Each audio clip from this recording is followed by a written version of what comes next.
શાસ્ત્રોની અંદર સત્સંગની મહિમાને મુક્ત કંઠે ગાવામાં આવી છે, પણ કીધું છે કે ઈશ્વર પરમાત્માની કૃપા વગર સત્સંગ જીવાત્માને મળી શકતો નથી.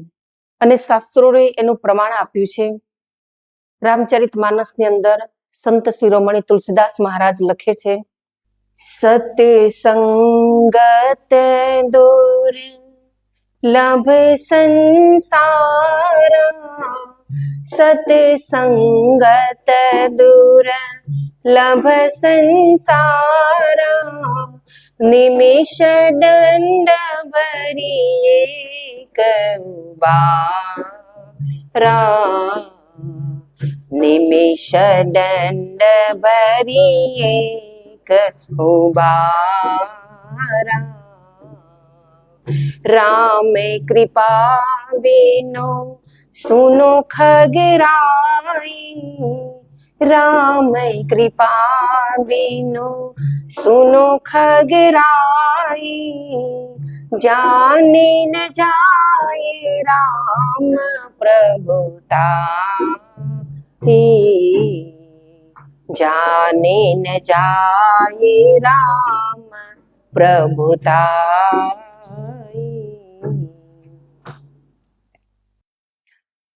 તુલસીદાસ મહારાજ લખે છે કે સત્સંગત દુર્લભ સંસારા, નિમિષ દંડ ભરી એક ઉબારા.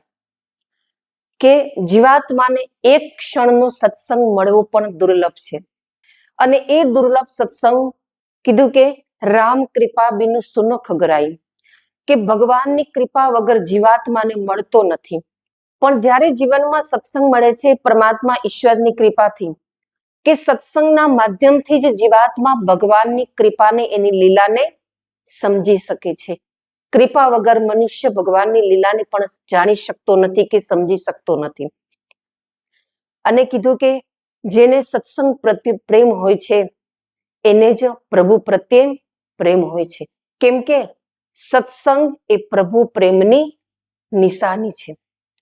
અને કીધું કે જહાં ભક્ત હોતા है वही भगवान होता है, और जहां भक्ति होती है वही गुणगान होता है.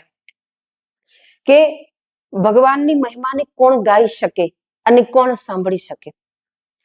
તો કીધું કે જે ભગવાનનો પરમ ભક્ત હોય છે એ જ જીવનની અંદર ભગવાનની લીલાને સાંભળી શકે છે, એની લીલાને ગાઈ શકે છે, એની મહિમાને ગાઈ શકે છે. કેમ કે એક ભક્તને ભક્તિ માર્ગની અંદર આગળ વધવા માટે સત્સંગ એક સીડી છે, જે અંતઃકરણની અંદર રહેલ શંકા, કુશંકા, કુવિચારો રૂપી કચરાને સાફ કરે છે. જેવી રીતે તમે જુઓ કે આપણે ઘરની અંદર થોડાક દિવસે અગર ઝાડાને એવું ન પાડીએ તો ઘરની અંદર બહુ બધું ધૂળ ને એવું જામતું જાય. રોજ નિત પ્રતિદિન પણ કચરા પોતા, ઝાડુ પોતા ન કરીએ તો ઘરની અંદર પણ ધૂળનું એક પડ જામતું જાય છે. એવી રીતે તમે જુઓ કે પુસ્તક છે, પુસ્તકોની અંદર પણ થોડા દિવસે સફાઈ કરવામાં આવે છે. અગર પુસ્તકની અંદર લાઇબ્રેરીમાં થોડા દિવસે સાફ સફાઈ ન થાય પુસ્તકોની, તો એની અંદર પણ તમે જુઓ કે ઝીણા કૂટાણુ, ઝીણી જીવાત પડી જાય છે. એવી રીતે આ શરીર છે, આપણે આપણા શરીરને પણ રોજ પાણીથી સાફ કરીએ છીએ, નાહીને સ્નાન કરીને. અગર આ શરીરની પણ સફાઈ કરવામાં ન આવે તો શરીરની ઉપર પણ ધીરે ધીરે મેલ જામતો જાય છે, શરીરમાંથી ધીરે ધીરે દુર્ગંધ આવવા લાગે છે. તો કહેવાનો મતલબ એ છે સજ્જનો કે આવા જેટલા પણ વ્યવહારિક કામ છે એ બધાને બધી જ પ્રકારની ખબર પડે છે. પણ સંતો, શાસ્ત્રો, મહાન પુરુષો બતાવે છે કે આપણું આ જે મન છે, ચંચળ મન, એ મનની અંદર પણ કેટલાય જન્મો જન્મનો મેલ જામેલો છે. એ મનના મેલને ધોવા માટે આપણે કોઈ જતન કરતા નથી. અને સંતો બતાવે છે કે આ મનની સફાઈ કઈ રીતે થાય, મનની અંદર જે મેલ જામેલો છે એ મેલને કઈ રીતે સાફ કરી શકીએ. તો એક ભજનની અંદર ખૂબ સુંદર બતાવ્યું છે, प्रेमी बनकर प्रेम से ईश्वर के गुण गाया कर प्रेमी बनकर प्रेम से, ईश्वर के गुण गाया कर मन मंदिर में गाफिला, झाड़ू रोज लगाया कर मन मंदिर में गाफिला, झाड़ू रोज लगाया कर। सोने में तो रात गवाई दिन भर करता काम रहा, सोने में तो रात गवाई दिन भर करता काम रहा, इसी तरह बर्बाद तू बंदे करता अपना आप रहा। प्रातः काल उठ प्रेम से सत्संगत में जाया कर, प्रातः काल उठ प्रेम से सत्संगत में जाया कर, प्रेमी बनकर प्रेम से ईश्वर के गुण गाया कर मन मंदिर में गाफिला, झाड़ू रोज लगाया कर। कीधु के प्रेमी बनकर प्रेम से ईश्वर के गुण गाया कर, मन मंदिर में गाफिला झाड़ू रोज लगाया कर।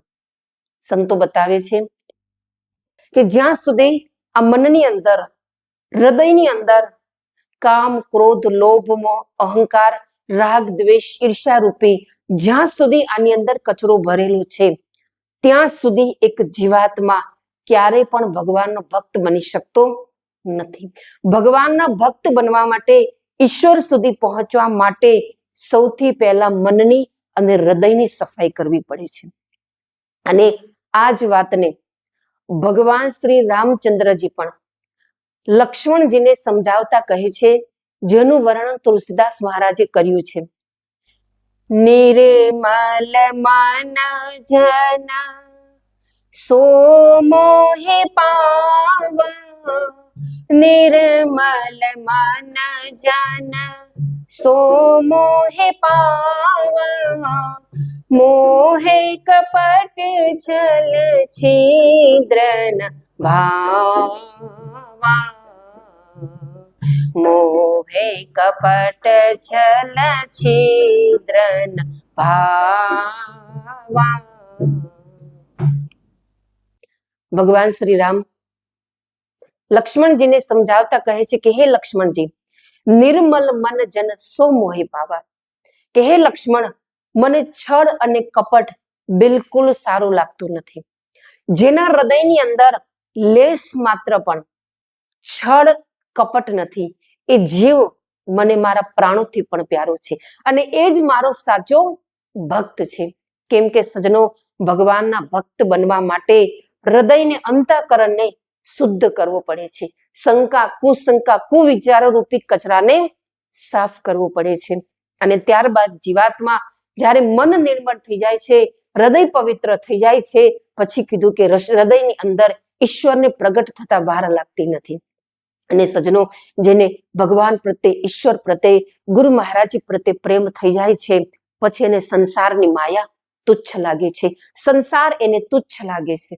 केम के सजनो, संसारनी अंदर जेटला पण संबंधो छे, माता पिता पुत्र परिवार मित्र बंधवा सगा संबंधी, आ जेटला पण संबंधो छे ए बधा संसारनी अंदर तनाव पैदा करे छे, दुख पैदा करे छे। पण भगवान साथेनो प्रेम, महान पुरुष साथेनो प्रेम, गुरु महाराज साथेनो जे प्रेम छे, जे संबंध छे, ए आ दरेक प्रकारना तनावमांथी मुक्त करे छे, दुखमांथी मुक्त करे छे। એટલે તમે જો ઇતિહાસોની અંદર આજ સુધી એવા એવા ભક્તો થઈ ગયા કે જેની પાસે સંસારની કોઈ ધન સંપત્તિ નહોતી, કોઈ સુખ સંપત્તિના ભૌતિક સાધનો નહોતા, કેવલ માત્ર એક ભગવાનની ભક્તિનો સહારો હતો, કેવલ માત્ર એક ઈશ્વરના નામનો સહારો હતો। ઈશ્વરના નામથી આધારે જ એ લોકો પોતાનું જીવન જીવતા હતા। અને એટલે એક ભજનની અંદર પણ ખૂબ સુંદર બતાવ્યું છે, भरोसा कर तू ईश्वर से, तुझे धोखा नहीं होगा। भरोसा कर तू ईश्वर से तुझे धोखा नहीं होगा भरोसा कर तू ईश्वर से जो सुख ये तो हंस देना जो दुख ये तो सह लेना जो सुख ये तो हंस देना जो दुख ये तो सह लेना न कहना कुछ कभी जग से प्रभु से तू कह देना न कहना कुछ कभी जग से प्रभु से ही तू कह देना भरोसा कर तू ईश्वर से। સજ્જનો, જેને ભગવાનના નામ પ્રત્યે ભરોસો હોય છે, જે ભગવાનના ભરોસે જીવન જીવે છે, સંસારની અંદર કોઈ પણ એનો વાળ પણ વાંકો કરી શકતો નથી. કેમ કે કીધું છે કે ઝાંખો રાખે સાહિયા માર શકે ન કોઈ બાલ ન બાકા કર શકે જો જગ બેરી હોય. કે જે ભગવાનના નામના ભરોસે જીવન જીવે છે, જેને કેવળ માત્ર એક ઈશ્વરના નામનો સહારો છે, સંસારની પાસે એને કંઈ નથી, કેવલ માત્ર એક ઈશ્વરના નામનો સહારો છે. અને સંસારમાં અગર કોઈ એનો વાળ પણ વાંકો કરવાનું ચાહે તો પરમાત્માના નામની જે શક્તિ છે એ ભક્તનો નામ સ્મરણ કરવા વાળા ભક્તનો વાળ પણ વાંકો કરી શકતી નથી. એટલે તમે જુઓ, એવા એક ભક્ત થઈ ગયા. કીધું કે રબિયા જે છે એક એવા પરિવારની અંદર થઈ ગઈ અને કીધું એને કોઈ પણ જાતને ભગવાનની ભક્તિનો કોઈ અનુભવ નહોતો. ભગવાનની ભક્તિ શું છે, ભગવાન શું છે, કોઈ દિવસ એને જીવનમાં એ ભગવાનના નામની માળા પણ નથી ફેરવી, કોઈ દિવસ ક્યાંય કોઈ મંદિરોમાં નથી ગઈ, તે છતાંય પણ એ ભગવાનની સાચી અને પરમ ભક્ત કહેવાય. કેવી રીતે? તો કીધું કે રબિયા જે છે એક ગરીબ પરિવારની અંદર એનો જન્મ થાય છે. એનો જન્મ થાય છે, તરત એની માતા મૃત્યુ પામે છે. એની 3 બહેનો અને એના પિતા, આ ચારેય મળી એનું લાલન પોષણ કરે છે. રબિયા જેમ જેમ મોટી થાય છે તેમ તેમ કીધું કે એને સાધુ સંતોની સાથે બેસવાનો, સંતોની સંગત કરવાનો, એમની પાસેથી સત્સંગને સાંભળવાનો, ભગવાનની મહિમા સાંભળવાનો ખૂબ એને આનંદ આવતો. ગામની અંદર કોઈ પણ સાધુ સંત આવે છે તો રબિયા એમની પાસે પહોંચી જાય છે, એમની સંગતમાં બેસી સત્સંગને સાંભળે છે, સાધુ સંતોની સેવા કરે છે, ભગવાનની મહિમાને સાંભળે છે. તો રબિયાને ભગવાન પ્રત્યે જેવો ભાવ હતો એ ભાવ જોઈને કીધું કે એકવાર એક સાધુ સંતે રબિયાને ભગવાનની ભક્તિ કરવાનો રસ્તો બતાવ્યો, યાની કે એને પરમાત્માનું સાચું જ્ઞાન કરાવ્યું. ત્યારથી રબિયા એનો જે પણ સમય છે ભગવાનની ભક્તિમાં સાધનાની અંદર લગાવે છે. અને કીધું કે જેમ જેમ સમય વીતતો જાય છે તેમ તેમ રબિયા મોટી થતી જાય છે. અને એ સમય જે હતો સજ્જનો, તો એ સમયે મનુષ્યને પશુઓની જેમ ગુલામી કરવી પડતી અને એક ગુલામને શરીરની ઉપર દામ દેવામાં આવતા કે અગર જો કોઈ ગુલામ ભાગી જાય તો પાછળથી એ દામથી એને પકડી અને ઓળખી શકાય, અને અગર જો ગુલામ ભાગી જાય અને પકડાઈ જાય તો પાછળથી એની મૃત્યુની સજા આપવામાં આવતી. તો સમય વીતતો જાય છે. એક દિવસ એટલો બધો મતલબ દુષ્કાળ પડે છે, લોકો ભૂખ્યા તરસ્યા મરવા લાગ્યા. તો એ સમયે લોકો પશુઓની જેમ મૃત્યુ પામવા લાગ્યા, ત્રાહિમામ લોકો કરવા લાગ્યા, ભૂખ્યા તરસ્યા. તો એક ઠગ વ્યક્તિ આવે છે અને રબિયાને લઈ જાય છે કે હું તને બાજુના ગામની અંદર નોકરી અપાવીશ.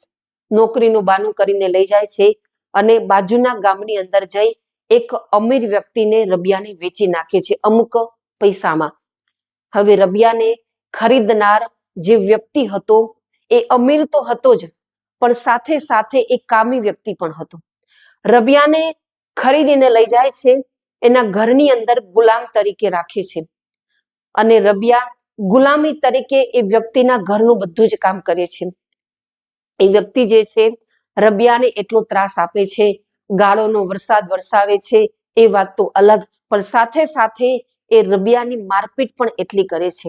રબિયા એટલી દુખી, એટલી પરેશાન છે કે એ ત્યાંથી ભાગી પણ શકતી નથી. કેમ કે અગર જો એ ત્યાંથી ભાગી જાય તો બાદમાં પકડાઈ જવા પછી ગુલામને મૃત્યુની સજા મળે છે. એટલે રબિયા ત્યાંથી ભાગી પણ શકતી નથી. પણ એ અમીર વ્યક્તિના ઘરનું બધું કામ કરે છે, દુઃખ બધું સહન કરે છે, પણ જ્યારે થોડો ઘણો પણ સમય મળે છે તો એ દુઃખની અંદર રબિયા ભગવાનની પ્રાર્થના કરે છે કે હે ભગવાન, આવા દુઃખ ભરેલા જીવનની અંદર મેં ક્યારે પણ નહોતું વિચાર્યું કે આવો પણ સમય મારા જીવનની અંદર આવશે. કેમ કે હે પ્રભુ, હે ભગવાન, મારી તો કેવલ આ જીવનની અંદર એક જ ઈચ્છા હતી કે જ્યાં સુધી શરીરની અંદર પ્રાણ છે ત્યાં સુધી તારા ચરણોની અંદર રહેવું છે, તારી ભક્તિ, તારી સાધના કરવી છે. પણ હે પ્રભુ, ખબર નહીં આ વચ્ચે આ બીજું દુઃખ આવું ક્યાંથી આવી ગયું. એટલા માટે હે પ્રભુ, હવે તો કંઈક બીજો સરળ માર્ગ બતાવે તો સારું, પણ ખબર નહીં એવા મારા કેવા કર્મ છે કે જેના કારણે તું મારો પોકાર, મારી પ્રાર્થના પણ સાંભળતો નથી. સજ્જનો, રબિયા ભગવાનને આવી પ્રાર્થના કરે છે. સમય વીતતો જાય છે. એક દિવસ ભગવાન એની પ્રાર્થનાને સાંભળી લે છે અને રબિયાને કીધું કે એક મોકો મળી જાય છે ત્યાંથી ભાગવાનો. રબિયા એક રાત્રિ ત્યાંથી મોકો મળી જાય છે, ભાગે છે ત્યાંથી.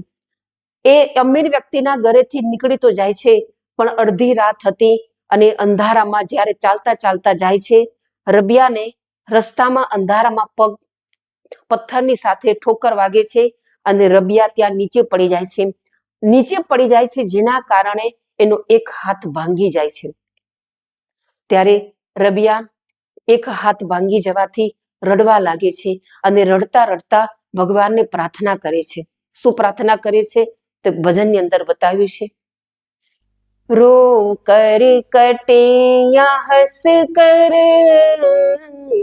કટતી હૈ જિંદગાની, રો કર કટે યા હસ કર कटती है जिंदगानी, तू गम दे या खुशी दे सब तेरी मेहरबानी, तेरी खुशी समझ कर, तेरी खुशी समझ कर हर गम भुला दिया,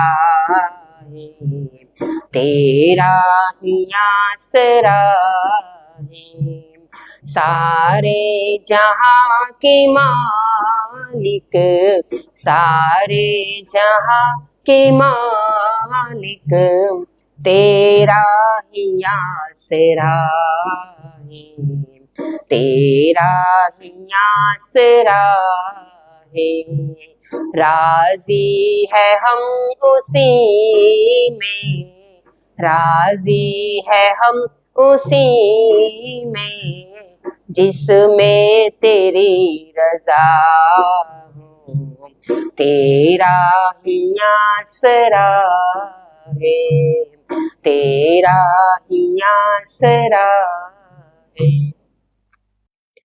રબિયા ભગવાનને પ્રાર્થના કરે છે રડતા રડતા કે હે પ્રભુ, રોકર કટે યા હસકર કટતી હૈ જિંદગાની, તું ગમ દે યા ખુશી દે સબ તેરી મહેરબાની. કે હે પ્રભુ, હે ભગવાન, અગર તમારી ઈચ્છા આવી છે કે આવા દુઃખ ભરેલા જીવનની અંદર રડતા રડતા જ મારું જીવન પસાર થાય તો પ્રભુ, જેવી તમારી ઈચ્છા છે એ પ્રમાણે જ હું જીવન જીવીશ. અગર તમે આની અંદર જ રાજી છો તો પ્રભુ, હું પણ તમારી રજામાં રાજી છું. તમે જે પણ પરિસ્થિતિની અંદર જેવી રીતે રાખશો પ્રભુ, હું એ પરિસ્થિતિની અંદર રહેવાનો પ્રયત્ન કરીશ. જેમાં તમે ખુશ છો એમાં હું પણ ખુશ છું. તો રબિયા ભગવાનની મરજી સમજી અને એ ત્યાંથી પાછી એ અમીર વ્યક્તિના ઘરે જાય છે. અમીર વ્યક્તિના ઘરે ગયા બાદ રબિયા એ વ્યક્તિનું ઘરનું જે પહેલા જેવું કામ કરતી હતી એનાથી પણ વધારે વિશેષ મન લગાવી ભાવથી અને પ્રેમથી કામ કરે છે. અને બાકીનો જે સમય બચે છે તો ઈશ્વરની સાધનાની અંદર, ભગવાનની ભક્તિમાં, સ્મરણની અંદર લગાવે છે. જેના કારણે રબિયાના આવા પરિવર્તનના કારણે એ અમીર જે વ્યક્તિ છે એને પણ ધીરે ધીરે રબિયાને ડરાવવાનું, ધમકાવવાનું, મારપીટ કરવાનું એ બધું જ એને છોડી દીધું. અને રબિયા પણ એ બધું જ જે દુઃખ છે એ બધું દુઃખ ભૂલી જાય છે અને ઈશ્વરની સાધનાની અંદર, ભક્તિની અંદર એ આનંદમય મગ્ન રહેવા લાગે છે. અને એમ કરતા કરતા રબિયાનું જે દુઃખ હતું એ પણ ધીરે ધીરે ઓછું થવા લાગ્યું. સમય વીતતો જાય છે. એક દિવસ કીધું કે એ અમીર જે વ્યક્તિ હતો એ અમીર હોવાની સાથે સાથે કામી પણ હતો. તો અમીર વ્યક્તિ શું કરે છે કે એક રાતે, અડધી રાત્રે પોતાના રૂમમાંથી બહાર નીકળી અને રબિયાના રૂમ તરફ જાય છે. એ કામી વ્યક્તિ ગયો હતો તો ગલત ઈરાદાથી, પણ જેવો રબિયાના રૂમ તરફ જાય છે પણ જોયે છે તો રબિયાનો રૂમ અંદરથી દરવાજો બંધ છે. જોયું તો બારી ખુલ્લી છે અને બારીમાંથી એટલો બધો પ્રકાશ રૂમની બહાર નીકળતો હતો બારીમાંથી. તો એ અમીર વ્યક્તિએ બારીમાં જઈને અંદર જોયું સજનો, તો અંદરનો જે નજારો હતો, જે દ્રશ્ય હતું, એ દ્રશ્ય જોઈ એ અમીર વ્યક્તિ એકદમ સમસમી જાય છે. કેમ કે સજનો, એ રૂમની અંદરથી જે પ્રકાશ બહાર આવતો હતો એ પ્રકાશ કોઈ દીવાનો પ્રકાશ નહોતો, એ પ્રકાશ કોઈ ચંદ્રમાનો પ્રકાશ નહોતો, એ કોઈ સૂર્યનો પ્રકાશ નહોતો, એ કોઈ લાઇટનો પ્રકાશ નહોતો, પણ રૂમમાંથી જે આખા રૂમને પ્રકાશિત કરી રૂમની બહાર એ પ્રકાશ આવતો હતો એ તો રબિયાના શરીરના દરેક અંગે અંગમાંથી ફૂટીને એ પ્રકાશ છે આખા રૂમને પ્રકાશિત કર્યું હતું. કેમ કે સજનો, રબિયા જે હતી એ ભગવાનની સાધના કરતી હતી, ભગવાનના નામનું સ્મરણ કરતી હતી. સમાધિ અવસ્થાની અંદર રબિયા બેઠી હતી, જેના કારણે એ પરમાત્માનો જે પ્રકાશ છે એ રબિયાના અંગોમાંથી નીકળી અને આખા રૂમને પ્રકાશિત કરતો હતો. જ્યારે એ અમીર અને કામી વ્યક્તિએ આ દ્રશ્ય જોયું તો એ આખો સમસમી જાય છે અને એ જ સમયે દરવાજો ખોલી અને જઈને રબિયાના ચરણોમાં પડી જાય છે. હાથ જોડીને માફી માંગે છે, કહે છે કે માં, મારી ભૂલને ક્ષમા કરી દે. હું તો તને એક સાધારણ નારી સમજતો હતો, પણ માં, તું કોઈ સાધારણ નારી નથી, તું ભગવાનની એક સાચી ભક્ત છે. એટલા માટે મારા ગુનાહોને, મારી ભૂલને તું માફ કરી દે. કેમ કે અગર હું અહીંયાથી ભગવાનના દરબારની અંદર જઈશ તો ભગવાનને હું શું મોઢું બતાવીશ? એટલા માટે માં, મારી આ બધી ભૂલને ક્ષમા કરી દે. જ્યારે એ અમીર વ્યક્તિ રબિયાની પાસે માફી માંગે છે, ક્ષમા યાચના માંગે છે, ત્યારે રબિયા એ વ્યક્તિને કહે છે કે શ્રીમાન, તમે શા માટે પછતાછાપ કરો છો? કેમ કે તમે કોઈ ગુનો નથી કર્યો, બલકી તમે તો મારી ઉપર ઉપકાર કર્યો છે.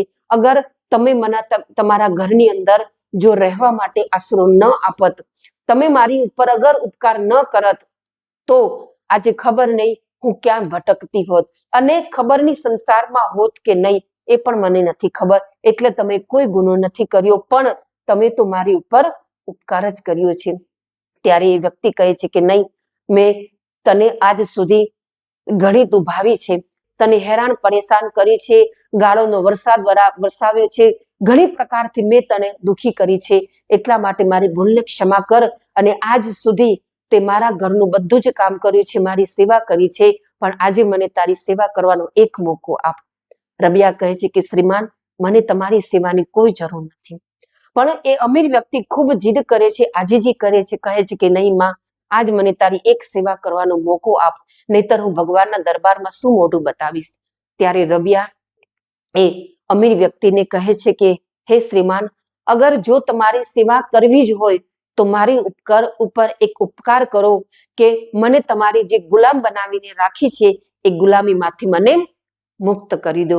ત્યારે સજનો, એ અમીર વ્યક્તિ જે છે રબિયાને આદર, માન, સન્માનની સાથે એને ત્યાંથી કરી દે છે, ગુલામીમાંથી, અને એને વિદાય આપી દે છે. ત્યારબાદ રબિયા એક જંગલની અંદર પહોંચી જાય છે અને શાંત અને એકાંત જગ્યા શોધી એક સામાન્ય ઝૂંપડી બનાવી અને ત્યાં રહેવા લાગે છે. એનો બાકીનો જેટલો પણ સમય છે એ ભગવાનની સાધનાની અંદર, નામ સ્મરણની અંદર લગાવે છે. તો એકવાર ત્યાંથી એક સંત નીકળે છે. એ સંતે રબિયાને કીધું કે રબિયા, શું તને ભગવાનના દર્શન થયા છે ખરા? ત્યારે રબિયા હસતા હસતા એ સંતને જવાબ આપે છે કે અરે મહાત્માજી, અગર જો મેં મારા ભગવાનના દર્શન ન કર્યા હોત તો હું એને કઈ રીતે યાદ કરત? અને હું જ્યારે જ્યારે પણ ભગવાનને ભૂલી અને સંસારને યાદ કરું છું ત્યારે હું એટલી બધી દુઃખી થઈ જાઉં છું કે જેની કોઈ સીમા નથી. એટલે હું નિરંતર મારા ભગવાનને સતત યાદ કરતી રહું છું. તો સજ્જનો, રબિયા એક વખત સાધનાની અંદર બેઠી છે, ભગવાનના નામનું સ્મરણ કરે છે, સમાધિ અવસ્થાની અંદર બેઠી છે રબિયા. અને એ સમાધિ અવસ્થાની અંદર રબિયા ભગવાનને પ્રાર્થના કરે છે. શું પ્રાર્થના કરે છે? તો કીધું કે હે ભગવાન, અગર જો હું નરકમાં જવાના ડરથી હું તારી ભક્તિ કરતી હોઉં તો પ્રભુ મને નરકની અંદર જ મોકલજે. શું કહે છે રબિયા? કે હે પ્રભુ, અગર જો નરકમાં જવાના ડરથી હું તારી ભક્તિ કરતી હોય તો મને નરકની અંદર જ મોકલજે. અને અગર હું સ્વર્ગમાં જવાની ઈચ્છાથી તારી ભક્તિ કરતી હોઉં તો મારા માટે સ્વર્ગના દરવાજા બંધ કરી દેજો. રબિયા ભગવાનને શું પ્રાર્થના કરી? કે નરકમાં જવાના ડરથી ભક્તિ કરતી હોઉં તો મને નરકની અંદર જ મોકલજો, પણ અને સ્વર્ગમાં જવાની ઈચ્છાથી ભક્તિ કરતી હોઉં તો હે પ્રભુ, મારા માટે સ્વર્ગના દરવાજા બંધ કરી દેજો. સજ્જનો, રબિયા ભગવાનને કેવી પ્રાર્થના કરી? અગર રબિયાની જગ્યા આપણે હોત તો આપણે ભગવાનને એવી પ્રાર્થના કરત? નહીં સજ્જનો. આપણે ભગવાનને શું કહેત? નરકમાં તો અમને જવું જ નથી, અમને સ્વર્ગમાં જ મોકલજો. પણ તમે રબિયાનો ભાવ જુઓ, એની ભક્તિ કેવી છે, જીવનની અંદર સાધના કેવી છે એની, કે એ ભગવાનને પ્રાર્થના કરે છે કે હે પ્રભુ, હું અગર નરકમાં જવાના ડરથી તમારી ભક્તિ કરું છું તો મને નરકમાં જ મોકલજો, અને સ્વર્ગમાં જવાની ઈચ્છાથી અગર તમારી ભક્તિ કરું છું તો મારા માટે સ્વર્ગના દરવાજા બંધ કરી દેજો. પણ હે ભગવાન, હે ઈશ્વર, અગર હું તમને મેળવવા માટે, તમારા દર્શન માટે, અગર તમારી ચાહના માટે હું તમારી ભક્તિ કરું છું તો હે પ્રભુ, મને તમારા ચરણોથી ક્યારે પણ અલગ કરતા નહીં. સજ્જનો, રબિયાની ભક્તિ જુઓ, કેવી જીવનની અંદર એની ભક્તિ કરી, એનો ભાવ કેવો હતો. એના જીવનની અંદર કેટલી બધી મુશ્કેલી આવી, ખાવા પીવાના ફાંફા હતા. એક વ્યક્તિ આવી એને લઈ જાય છે, મતલબ કે નોકરી અપાવવાના ઈરાદાથી લઈ જાય છે, પણ નોકરી અપાવવાની જગ્યાને વેચી નાખે છે. અને ત્યારબાદ એના જીવનની અંદર કેટલો સંઘર્ષનો સમય, કેટલો કષ્ટનો સમય આવ્યો, જીવનમાં કેટલા ઉતાર ચઢાવ આવ્યા.